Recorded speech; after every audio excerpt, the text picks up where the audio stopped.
profesor doctor Campo Elías Flores Pavón. Él es doctor en filosofía de la Universidad Estadual de Campinas en Brasil, magíster en filosofía de la Universidad Industrial de Santander y especialista de la Universidad de Pamplona y licenciado en filosofía de la Universidad de San Buenaventura. Es autor de varios libros como La justicia comunitaria en Colombia, Conversaciones con la servilleta y Política y religión en Hobbes. Actualmente es docente e investigador del Grupo Conquiro del programa de filosofía en la Facultad de Artes y Humanidades de la Universidad de Pamplona. Él nos va a presentar una ponencia que se intitula Mujer Gentil y René Girard. Lo mismo, Campo Elías, tendremos más o menos unos 25, 30 minutos para la intervención y unos 15 minutos para preguntas. Entonces, bueno, todo tuyo el auditorio y muchas gracias por estar acá. Primero que todo, muy buenos días para todos, boa tarde para o professor João e o pessoal do Brasil. Allí ya es tiempo de almuerzo.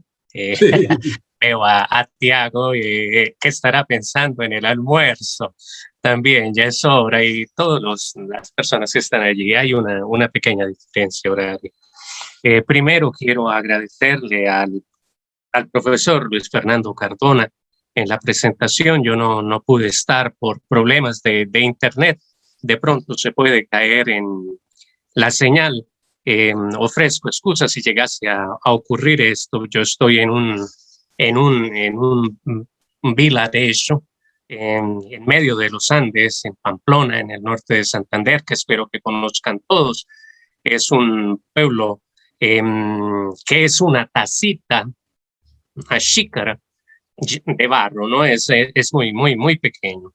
Igualmente agradezco al profesor Roberto Solarte, al ilustre Ronald Rico por su organización. Insisto en agradecerle al profesor João. También quiero agradecerle a Juan Sebastián, que lo vamos a escuchar más adelante. Saludar calurosamente a Barahona, autoridades en todos ustedes, autoridades en el tema. También agradecer la presentación de Alicia y también la presencia de todos.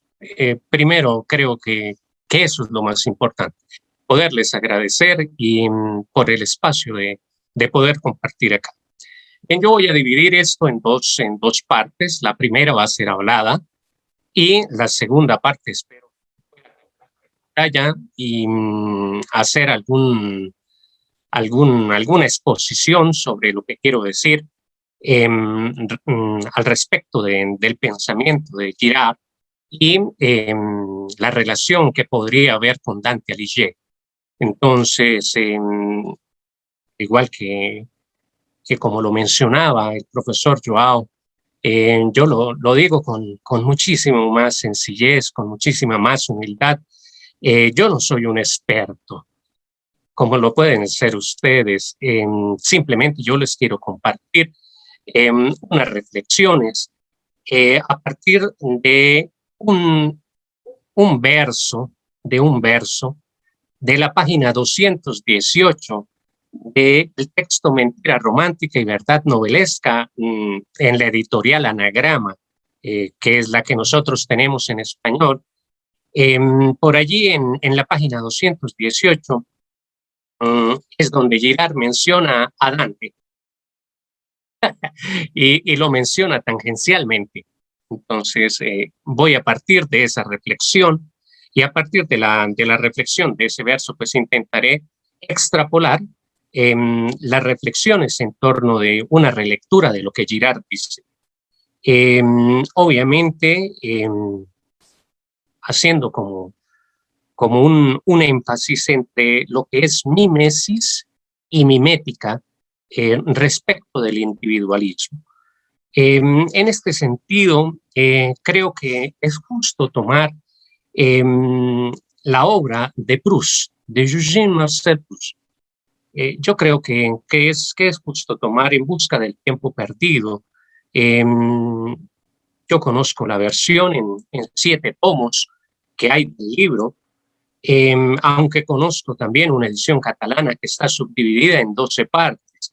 No voy a retomar todo esto, solo voy a hacer alusiones tangenciales a esto. Entonces, y digamos que de estos 7 libros de En busca del tiempo perdido, me voy a centrar en el libro cuarto, un poco, en Sodoma y Gomorra, el problema de Sodoma y Gomorra. Allí un poco la reflexión, creería que estaría en una primera parte. Esto intentaré conectarlo con las cánticas o el poema del paraíso en el canto 14, en los versos del 1 al 15, en donde aparece en la Divina Comedia la figura de Beatriz, a Donna Gentile, de allí de Dante.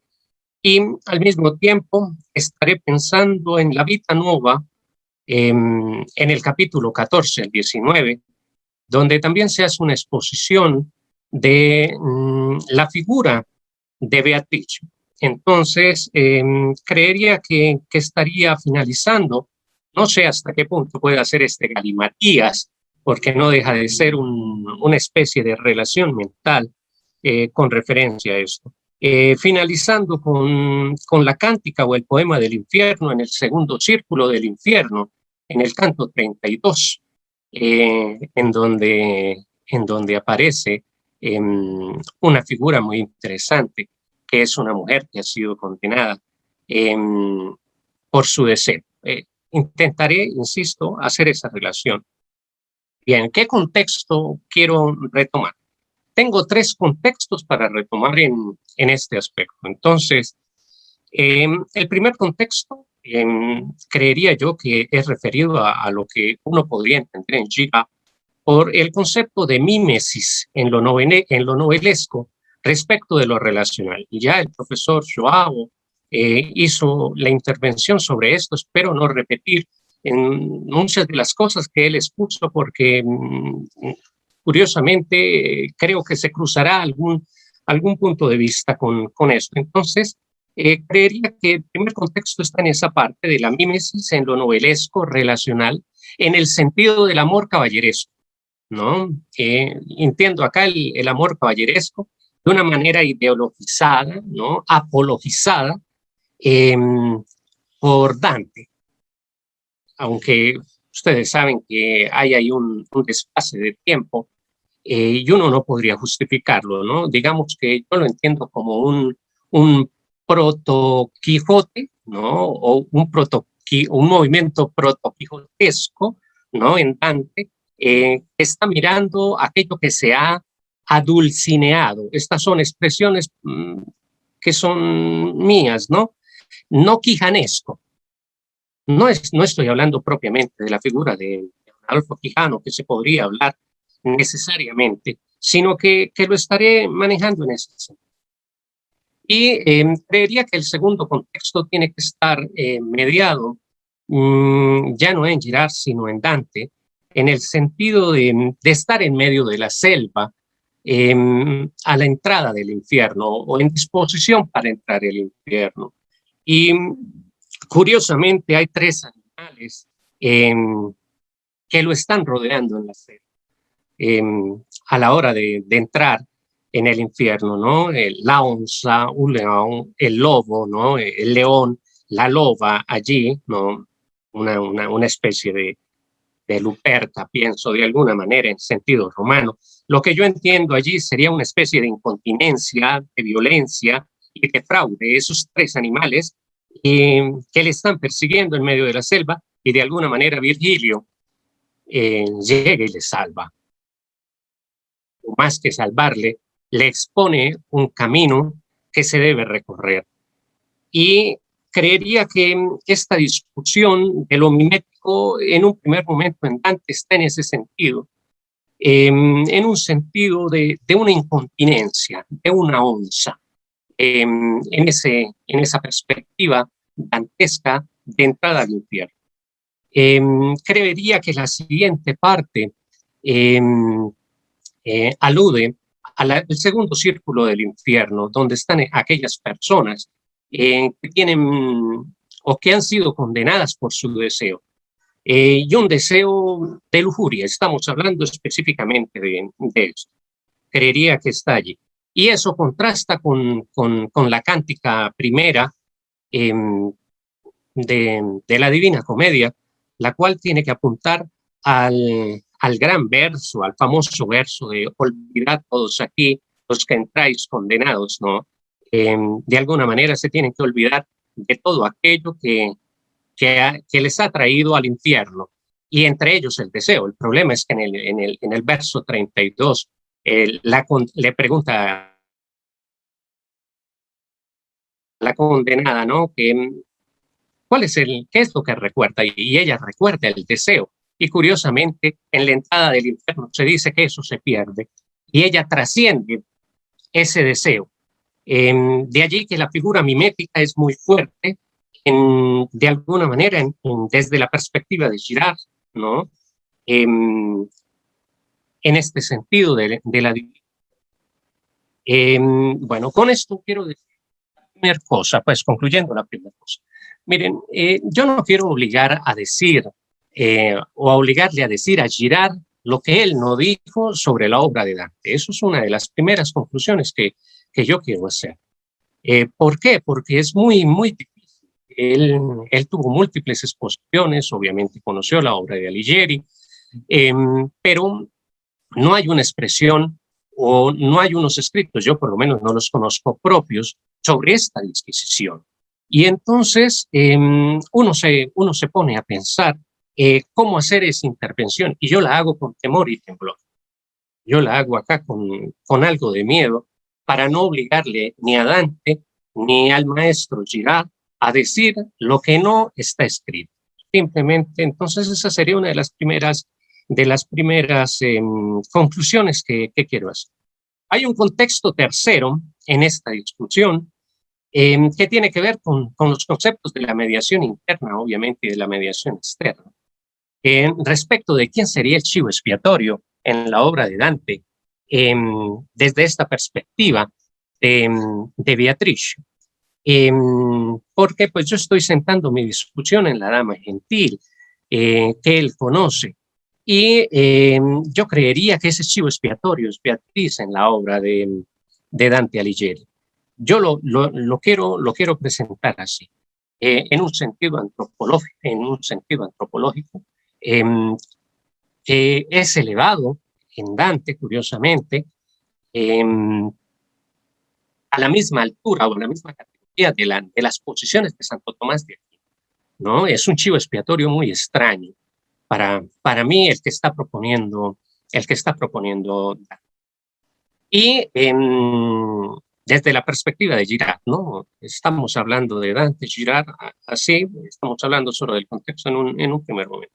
Entonces, uno pensaría que acá no hay propiamente un protagonista, ¿no? No habría un héroe como en la figura caballeresca, no habría un Quijote, si lo pensamos desde esta perspectiva, sino que habría una especie de antihéroe que es el narrador, ¿no? Y obviamente en este caso sería el autor, que es Dante. Entonces, esa sería la primera parte, como de que tiene que ver con algunas alusiones de contexto sobre la discusión. Yo quisiera pedirle el favor a Alicia o a alguno de los organizadores si me puede permitir las funciones para compartir pantalla. Ya. Ok, gracias, muy amable. Bien, tengo acá, espero puedan estar viendo la presentación allí. Bien, entonces estaría la segunda parte, y es pensar en Girard, ¿no? Desde esa mentira romántica y desde la verdad novelesca. Entonces, pues, a ver si esto avanza. Ya hemos dado los agradecimientos que corresponden. Entonces, empezaré a exponer un poco las ideas que tengo en mi cabeza. Entonces, sin duda, este año es un año muy interesante. Convergen dos cosas para las humanidades, para la literatura importante. Los 700 años de la muerte, ¿no? de Dante Alighieri. ¿no? Del poeta, filósofo, eh, y los 60 años, ¿no? Digamos que de la obra de Girard, Mentira romántica y verdad novelesca. Creería que esa es una de las primeras cosas. Es una casualidad y esa casualidad es la que me obliga a mí a hablar hoy, ¿no? Y si hubiese en la obra de Girard un discurso, un libro, un, un ensayo sobre Dante, yo no habría hablado. Aclaro acá, ¿no? O sea, donde yo lo hubiese encontrado, yo me retracto con vergüenza y yo no hablo. Pero digamos que esta es una de las primeras cosas que yo quiero hacer. Una segunda parte, yo entiendo que al hacer una lectura de las perspectivas dantescas desde Girard, uno tiene que preguntarse cuáles son los motivos ocultos en los comportamientos humanos aparentemente más libres, ¿no? A partir de la categoría mimética de la literatura, ¿no? En obras que son obviamente de carácter contemporáneo, como las pueden ser las de Stendhal, las de Cervantes, Flaubert, entre otras. Yo pondría muchísimas otras, o las de Proust, que las mencionaré más adelante. No obstante, queda la impresión que uno leyendo al maestro Girard, eh, como que no quisiera retomar lo medieval, como que no quisiera irse a una de las figuras trinitarias, ¿no? Como es Dante, ¿no? Uno podría decir que la trinidad literaria estaría en Dante y Shakespeare. Bueno, yo pondría allí a Goethe, pero a muchos me discutirán la figura allí de esa trinidad literaria, ¿no? Y entonces uno se quedaría pensando, ¿por qué este gran maestro no retoma eso? Los motivos ocultos en los comportamientos más libres en la obra, ya sea en lo expuesto en la Divina Comedia o en la Vita Nuova, que digamos que es como una parte importante de esta discusión. Obviamente, la respuesta no es que, insisto, no es que Girard no conozca la obra de Dante Alighieri. Creería yo que toda persona, filósofo, escritor, literato, un lector como yo, normal, tiene que conocer la obra de Alighieri solo por cultura general. Entonces, no es porque no la conozca, sino que lo refiere como un recurso para mostrar el destino de los condenados en su escrito Mentira romántica y verdad novelesca. Girard está pensando en el infierno, ¿no? Y más adelante pensará en el paraíso. Y de ahí ese contexto que les estoy diciendo, ¿no? O sea, se abandona la esperanza cuando se entra al infierno, y además de abandonarse la esperanza, no se abandona todo deseo. Se supone que uno en el infierno no tendría esas posibilidades, novelescamente hablando, ¿no? Y curiosamente, todo con el objeto, con el fin de llegar al paraíso. Entonces, digamos que la presente comunicación quiere retomar esta categoría mimética del deseo expuesta por Girard en la obra Mentira romántica y verdad novelesca, aplicándola a la obra La vida nueva de Dante Alighieri. En cuanto a la muerte de Beatriz, en el capítulo 14 al 19, ¿no? La cual es la misma figura retórica que aparece en el paraíso, en el canto, en el poema El paraíso, en el canto 14, el cual encarna la figura de la dona Gentile en Dante, ¿no? Y digamos que esa dona Gentile se convierte en ese chivo expiatorio para el comportamiento que tuvo Dante durante su vida. Digamos que es un comportamiento que habla de autodestrucción y es un comportamiento de una mímesis que lo aleja a uno de lo mimético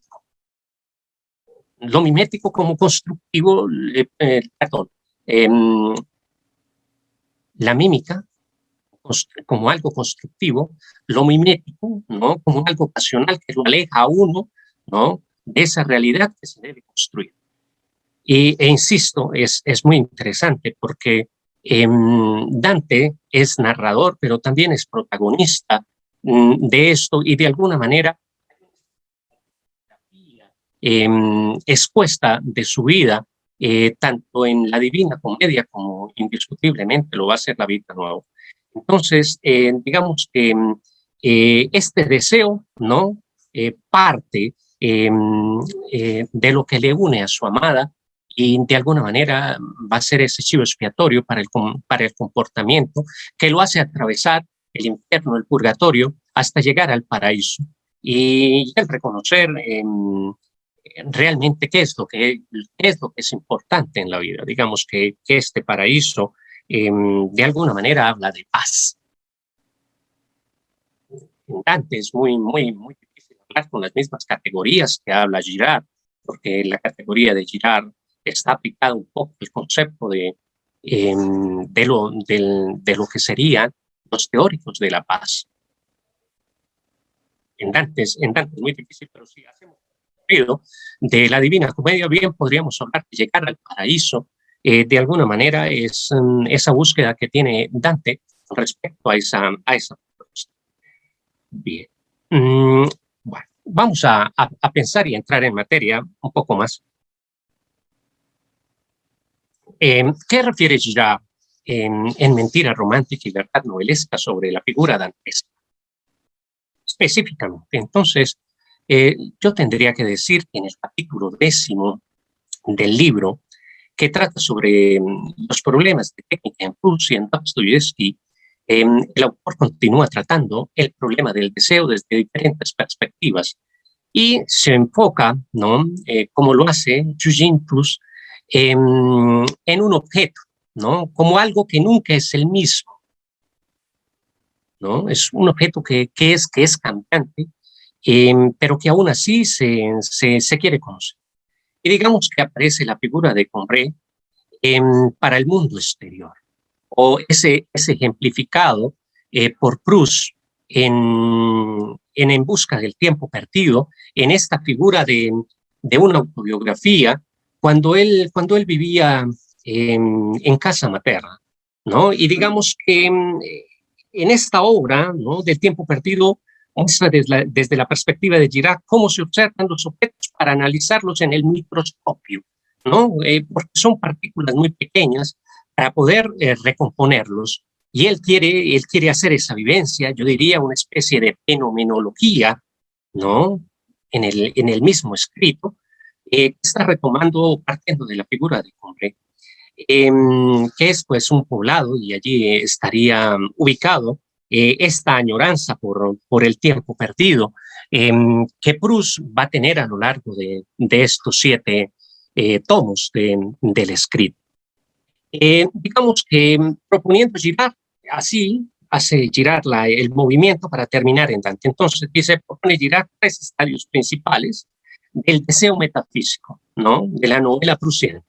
Entonces tenemos el estadio de Combray, más adelante lo retomaré, el estadio de Gravelines y el estadio de Shirley, ¿no? Entonces uno va pensando en estos 3 estadios, y esos 3 estadios de alguna manera son los 3 estadios del deseo, ¿no? Del deseo por conocer algo, ese deseo por conocer el objeto, ¿no?, por recomponerlo, por vivirlo, y digamos que desde la perspectiva de Girard, por hacer una aplicación un poco más práctica de la realidad, ¿no?, que él estaba viviendo en esa añoranza de lo que es el tiempo perdido. Por ejemplo, revisemos rápidamente el estadio de Combray.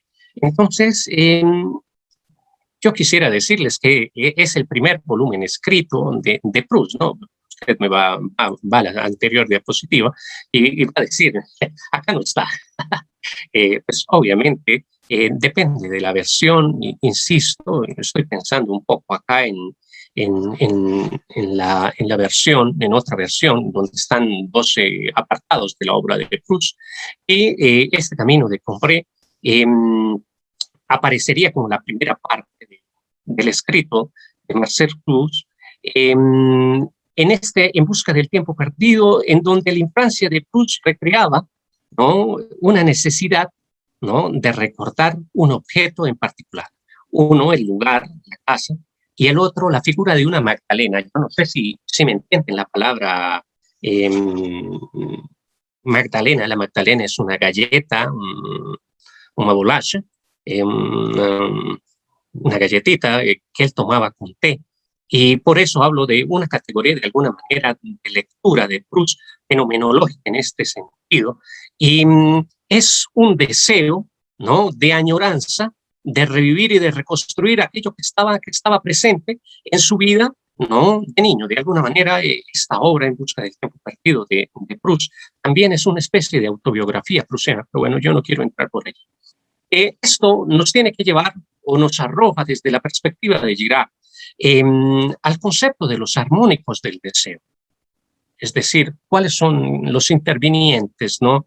¿Qué es lo que hace que uno quiera hacer este camino? Me quiero devolver un poco estas dos diapositivas en este sentido, ¿no? Estos tres estadios, ¿no? El deseo metafísico en la novela prusiana, el estadio de Conré, el estadio de Berlín y el estadio de Shirley, que obviamente, ¿no?, de alguna manera, eh, son un detonante para que Girard haga alusión a Dante.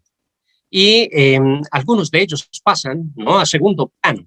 El maestro Girard lo dice claramente, en estos deseos pasan, estos estadios, perdón, pasan a un segundo plano y supera el concepto del deseo metafísico, ¿no? En que permanecen fijados. Otros personajes mueren, ¿no?, o desaparecen con el deseo de que los caracteriza. Otros siguen evolucionando al mismo tiempo que el propio narrador. Otros, en fin, revelan, llegado el momento, un aspecto de su personalidad, ¿no?, que permanecía invisible en los estadios menos agudos, ¿no?, de la enfermedad oncológica. Yo creería que este es uno de los principales armónicos del deseo en perspectiva de entender ese deseo metafísico en la obra de Proust, lo cual lleva a Monsieur Girard a categorizar, hacer esa categoría de lo que es el infierno dantes.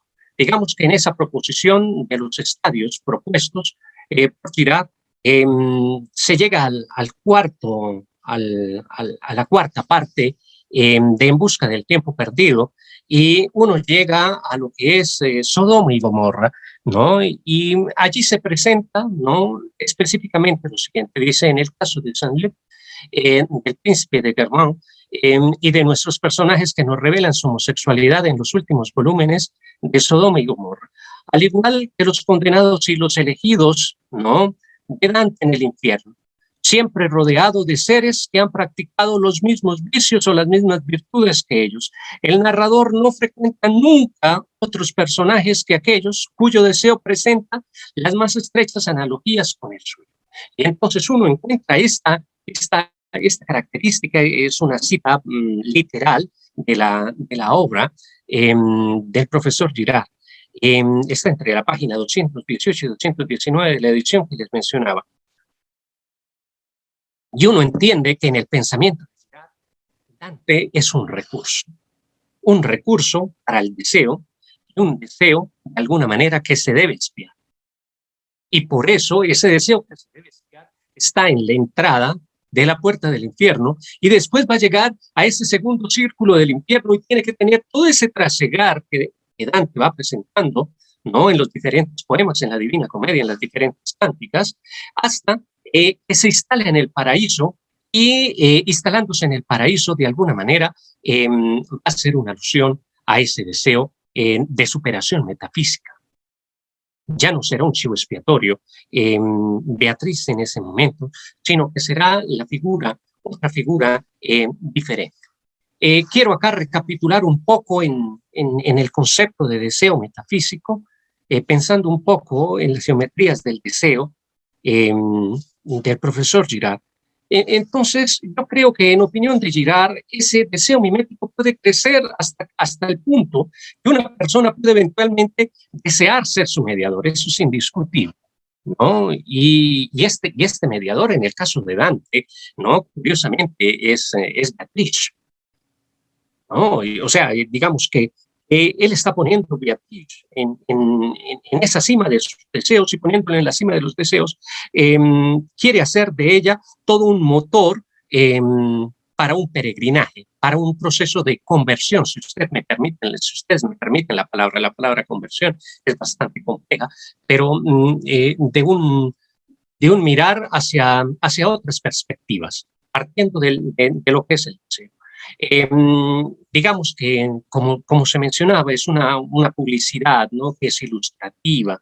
A veces los consumidores no desean un producto no por sus cualidades inherentes, sino más bien que desean ser la celebridad que promueve tal producto, ¿no? Me acuerdo de lo que le preguntaban ahorita al profesor Joao respecto de lo de las redes sociales, y él lo decía claramente, ¿no? Es una nueva pandemia, ¿no? Y es una nueva pandemia en donde estamos instigados por el mediador. En este caso, el mediador dantesco, ¿no? Digamos que es la figura del amor, de ese amor por Beatriz, ¿no? Claro, obviamente tiene otro sentido del que se está proponiendo desde la perspectiva del profesor Joao, pero quiero dar a entender que este deseo metafísico, ¿no?, de ser otras personas, también está inscrito en lo que es lo romántico. Es decir, o sea, ¿por qué el Quijote fija su mirada o su proyecto de caballería en Dulcinea del Toboso? Si uno lo piensa, ¿no?, quiere ser uno con ella, ¿no? Es un proceso de identificación. En el fondo, no me atrevería a decir, ¿no?, que quiere ser ella, no en un sentido extraño, sino que hay un proceso de identificación con ella, ¿no? Esta parte del deseo metafísico, ¿no? Es un deseo, ¿no?, que se convierte en un símbolo, ¿no? Es más grande, es un deseo, ¿no?, de ser un modelo, de ser un rival. Es una especie de deseo extraño, este deseo metafísico que nos plantea el maestro Girard. Y si uno lo piensa en Dante, o lo piensan en la figura del Quijote, son deseos extraños porque fundan todo en el amor. Y digamos que ese amor, como una pasión de un ser humano, ¿no?, que siente, pero que también quiere llegar a aquello que él desea propiamente. El deseo metafísico lleva a una persona no solo a la rivalidad con su mediador, en realidad conduce a una obsesión total. Recuerden qué tan obsesionado estaba el Quijote, qué tan obsesionado está Dante. Totalmente, hay una obsesión total, y el resentimiento del mediador, ¿no? El resentimiento en el caso de Dante es frente a la muerte, porque pues su amada Beatrice muere muy joven, sobre los 22, 23 años. Digamos que en el Quijote no hay un modelo de resentimiento claro respecto de esto, porque miren, el mediador aquí se va a convertir en el principal obstáculo, ¿no?, de satisfacción de ese deseo metafísico. A veces porque no lo conocemos, a veces porque lo idealizamos, a veces porque lo apologizamos. A propósito, esta imagen es una visión de Dante, ¿no?, de su amor por Beatrice idealizado. Bien interesante también analizarlo desde esta perspectiva. Entonces estaría pensando en que ese deseo metafísico puede ser una fuerza muy destructiva, ¿no?, ya que promueve el resentimiento contra los demás. Girard lo tiene muy claro, esto engendra violencia. Girard considera, ¿no?, allí las notas del antihéroe, ¿no?, desde la perspectiva de Dostoyevsky, ¿no?, es la víctima, ¿no?, por excelencia del deseo metafísico. El personaje sin nombre finalmente va, ¿no?, en una cruzada contra el mundo, ya que está desilusionado con todo lo que le rodea. Miren, este será el condenado de Dante, ¿no? Y va a ser el mismo que aparece en Sodoma y Gomorra, ¿no?, en busca del tiempo perdido de Dios. Girard, ¿no?, cree que el origen de esta alienación, de este deseo de alejarse de las cosas, es su insatisfacción consigo mismo y su obsesión por ser otra persona. Es decir, esto se torna en una tarea imposible. Ahora, estamos caminando como en el Estigio, navegando en el Estigio, ¿y qué nos queda? Pues nos queda enfrentar esta realidad, enfrentar el deseo, ¿no? Digamos que recordarán ustedes que les he mencionado que Dante está en medio de la selva, le ha salvado Virgilio, ¿y qué le queda? Pues enfrentar su realidad. ¿Cuál es esa realidad? Pues es la puerta al infierno. Esta es una representación de Rodin, este es un detalle de la parte superior de la puerta, y es afrontar lo que dice este verso de la cántica primera, ¿no? Es por mí que se va a la ciudad del llano, es por mí que se va al dolor y al lugar donde sufre la raza del condenado. Yo fui creado por el poder divino, la suprema sabiduría y el primer amor. Y no hubo nada que existiera antes, ¿no? Que yo abandonaba la esperanza si entras. Digamos que Apreciado esta Campo podría Elías, ser. me quedarían 5 minutos máximo. No hay ningún problema.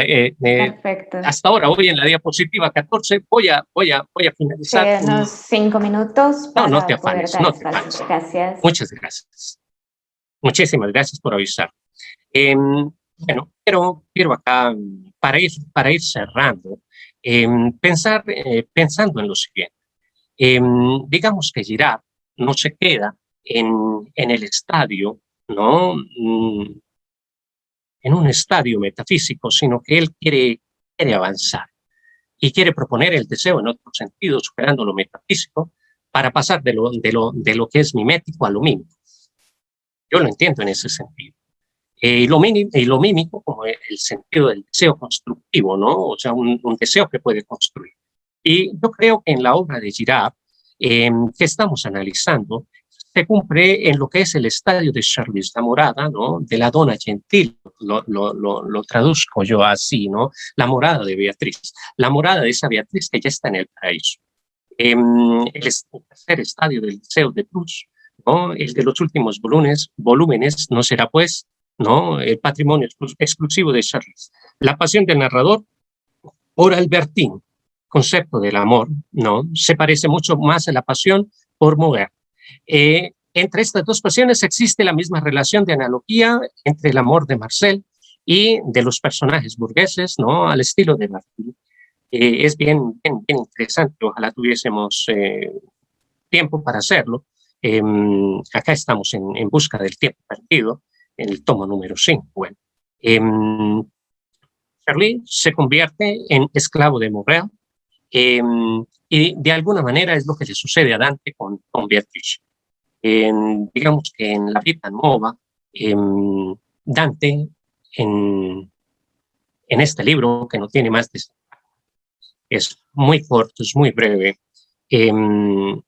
va a presentar esa manera como él se hace esclavo del deseo, pero no de un deseo que en un primer momento obviamente es mimético, sino al final es un deseo que le constituye, es un deseo de mímico, ese deseo mímico, lo cual le hace ser un literato grande como nosotros lo conocemos.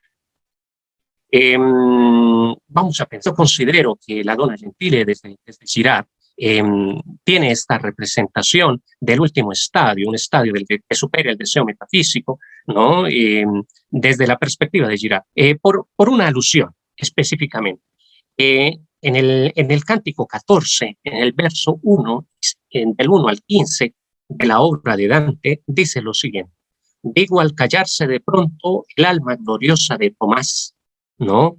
Por la gran semejanza que nacía de sus palabras con las de Beatriz, ¿no? Y está poniendo, curiosamente, ¿no? La figura de Beatrice a la misma altura del teólogo por excelencia, ¿no? De la Edad Media, que es Tomás. Y uno se queda pensando, ¿no? ¿En qué sentido se está haciendo esto, ¿no? Y lo está haciendo en un sentido mimético.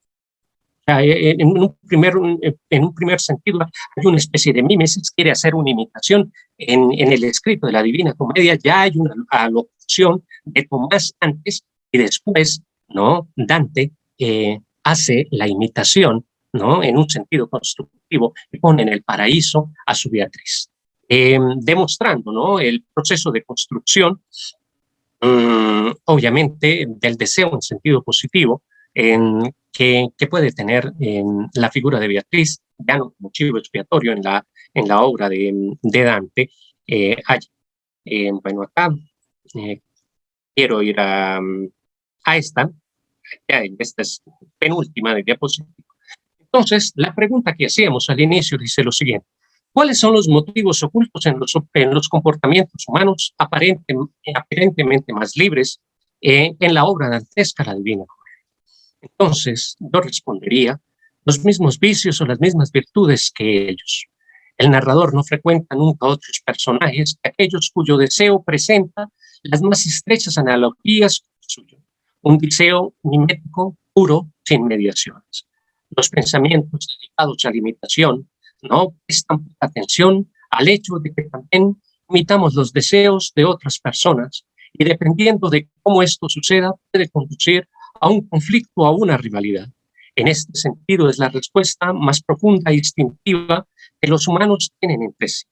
En el infierno, en el canto 32, está la figura de Francesca Rimini, que es el vivo ejemplo de estas ideas de Girard. Así voy a terminar. Aparece tal cual, voy a leer el verso 102 al 123, en el cántico 32 dice: amor que al noble corazón se agarra, a este prendió de la bella persona que me quitaron, aún me ofende el modo. Amor que a todo amado amar le obliga, prendió por mi pasión tan fuerte, que como ves, aún no me abandona. Está en el segundo círculo del infierno, ¿no? Está en el segundo círculo del infierno y está siendo interrogada por tanto. Figura que se opone, obviamente, a la figura de Beatrice. Francesca Rimini es el deseo mimético y Beatrice, curiosamente de apellido Rimini también, es la que está en el paraíso, la que ha superado toda esta problemática del deseo que viene proponiendo la obra de Girard. Alguna referencia bibliográfica, obviamente, el texto de Girard por excelencia está. Muchísimas gracias. Qué pena que me haya saltado algunas diapositivas en pro de terminar acá. Vale, muchísimas gracias por la presentación. Muy interesante y muy llamativa la comunicación de los autores de literatura que hemos visto en la presentación. Bien, hay una pregunta que tenemos desde el chat que es la siguiente y es la que voy a leer en este momento y es si en Dante o Proust hay un estereotipo persecutorio o si solo es mediador, es decir, ¿cuál sería tu opinión al respecto? Bien, yo considero que en la obra de Proust existe el concepto de mediador. Es indiscutible esta presencia en la obra proustiana. Girard lo presenta, ¿no? Y por eso hace referencia a esta dinámica del deseo, ¿no? Del deseo metafísico, cuando el objeto que yo estoy deseando es escaso. Y en el caso de lo novelesco, lo que se desea es una sola figura, una sola mujer, ¿no? O sea, se desea una sola cosa. En el caso de la perspectiva de Dante, él está deseando a Beatrice, ¿no? En la figura del Quijote se está deseando a Dulcinea. Y entonces, ¿no? Ese deseo hace de alguna manera que exista ese proceso de mediación. Es un proceso de mediación que puede generar, obviamente, un conflicto y que la mayoría de las veces en la novela común y corriente, no en la obra literaria, yo diferencio un poco el concepto de novela y obra literaria como lo clásico, lo que tiene un poco más de referente profundo, de lo que nosotros podríamos entender por una novela al estilo corintellado, por el respeto que ella puede tener. Pero entonces, en ese sentido, yo pensaría que hay un poco ese concepto de mediación en la obra de Proust. Porque Proust, pues obviamente está añorando algo, ¿no? Que ha perdido desde su infancia y que es muy difícil de encontrar. Es el tiempo.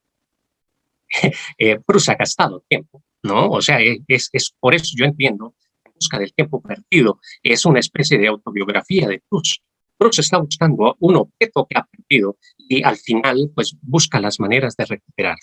Esas maneras de recuperarlo están en el concepto, yo diría un poco, del Beltran-Champ, ¿no? De esa vivencia de la búsqueda del horizonte, del sentido, en las figuras que él propone a lo largo de los 7 capítulos.